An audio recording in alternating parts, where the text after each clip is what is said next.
Buongiorno e ben ritrovati con una nuova edizione del TG Flash di New Sicilia.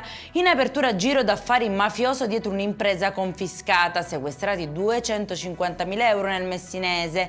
Nonostante fosse sotto amministrazione giudiziaria, l'azienda continuava a funzionare come una cassaforte per il clan barcellonese, con profitti illeciti prelevati quotidianamente.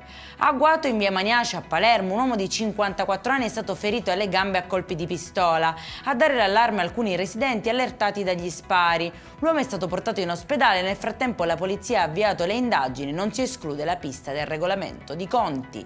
Denunciato un 39enne che ha aggredito brutalmente l'ex fidanzata a Catania, afferrandola per il collo e strappandole 50 euro dalle mani mentre rompeva il suo cellulare per impedirle di chiedere aiuto. La giovane è riuscita a fuggire e a rifugiarsi in un negozio vicino alla stazione centrale, dove il titolare ha allertato la polizia. Sequestrata e allicata 3 slot machine irregolari prive di autorizzazioni e certificazioni. Elevate inoltre sanzioni per 30.000 euro, l'intervento rientra in un piano provinciale contro il gioco d'azzardo patologico. L'obiettivo è tutelare la salute pubblica e prevenire le dipendenze.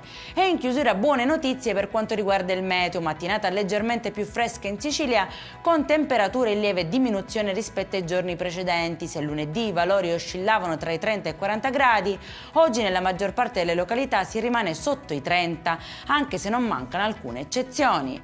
Per questa edizione è tutto, prossimo appuntamento alle 19:30. Buona giornata!